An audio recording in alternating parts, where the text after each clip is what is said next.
নমস্কার, আমার চ্যানেলে আপনাদের সবাইকে স্বাগত। Welcome to my channel. যে কোনো পুরনো কার্ডবোর্ড বক্স দিয়ে খুব সহজেই কিভাবে একটা প্ল্যান্টার তৈরি করা যায় সেটাই আমি আজ আপনাদের সাথে শেয়ার করব। এটা একটা পুরনো কার্ডবোর্ড বক্স। প্রথমেই আমি বক্সের উপরের অংশটাকে কেটে সেটা বক্সের ভিতরে স্টিক করে দেব, যাতে বক্সটা একটু শক্তপোক্ত হয়। এখন এখানে আমি একটু জুটের কাপড় নিয়ে নিয়েছি এবং বক্সটার 4টে সাইডে লাগানোর জন্য 4টে টুকরো একটু মেজারমেন্ট করে সেই অনুযায়ী কেটে নিচ্ছি। আপনারা চাইলে কিন্তু যে কোনো ধরনের পুরনো কাপড় দিয়েও জিনিসটাকে বানাতে পারেন।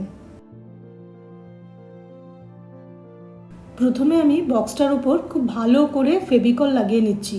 আপনারা চাইলে গ্লুগানও ইউজ করতে পারেন অথবা যে কোনো ধরনের স্ট্রং গ্লু ইউজ করলেও হবে।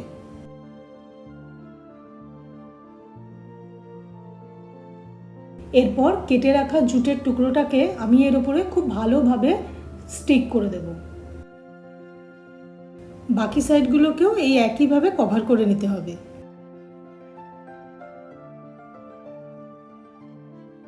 আমি এখানে এই বক্সটা থেকে একটা প্ল্যান্টার বানাচ্ছি। আপনারা চাইলে কিন্তু এটা একটা অর্গানাইজার হিসাবেও ব্যবহার করতে পারেন। এরপর উপরে যে এক্সট্রা ফেব্রিকটা আছে ওটাকে আমি একটু ছোট ছোট করে কেটে নিচ্ছি, যাতে ভেতরের দিকে স্টিক করতে সুবিধা হয়।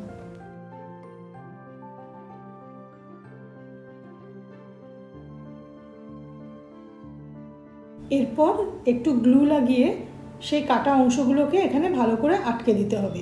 আমি এখানে ফেব্রিক গ্লু ইউজ করছি, আপনারা চাইলে ফেভিকল বা গ্লুগানও ইউজ করতে পারেন।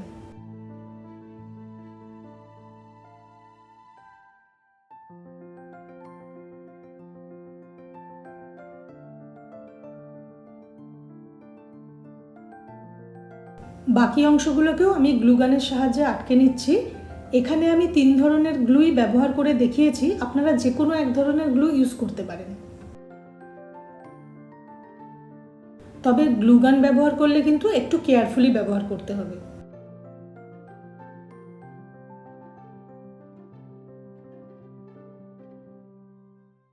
এখন বাইরের অংশটাতেও আমি একটা জুট কাপড় লাগিয়ে দিচ্ছি। ঠিক একইভাবে কিন্তু বক্সের ভিতরটাতেও কভার করতে হবে।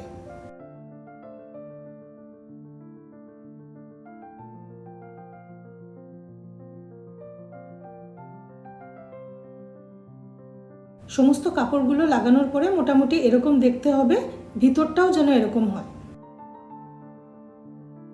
বক্সটার সাইডের মাপ অনুযায়ী 4টে স্ট্রিপ কেটে নিয়েছি আমি। তারপর ঠিক এইভাবে একটা একটা করে থ্রেড একটু বের করে দিতে হবে।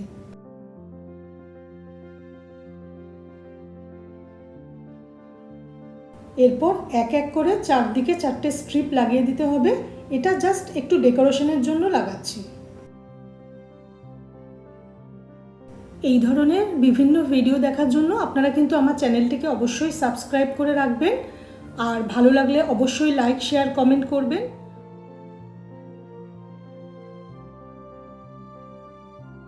নতুন ভিডিও আপলোড করার সাথে সাথেই নোটিফিকেশন পাওয়ার জন্য কিন্তু আপনারা অবশ্যই বেল আইকনটা প্রেস করে রাখবেন।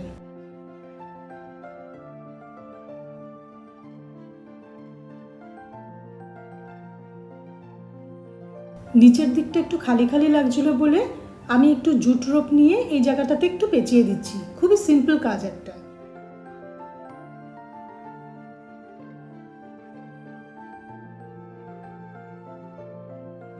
আমি এখানে খুব বেশি কভার করছি না রোপটা দিয়ে। আপনারা চাইলে আপনাদের পছন্দ মতো কম বেশি যতটা চান ততটাই কিন্তু কভার করতে পারেন। আমাকে অবশ্যই জানাবেন ভিডিওটা আপনাদের কেমন লেগেছে, অথবা আপনাদের কোনো সাজেশন থাকলে কমেন্ট সেকশনে কিন্তু সেটাও জানাবেন। প্ল্যান্টারটা কিন্তু সম্পূর্ণ হয়ে গেছে।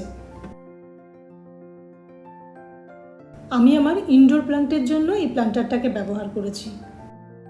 আবার নতুন একটা ভিডিওতে আপনাদের সাথে দেখা হবে। ভালো থাকবেন। নমস্কার।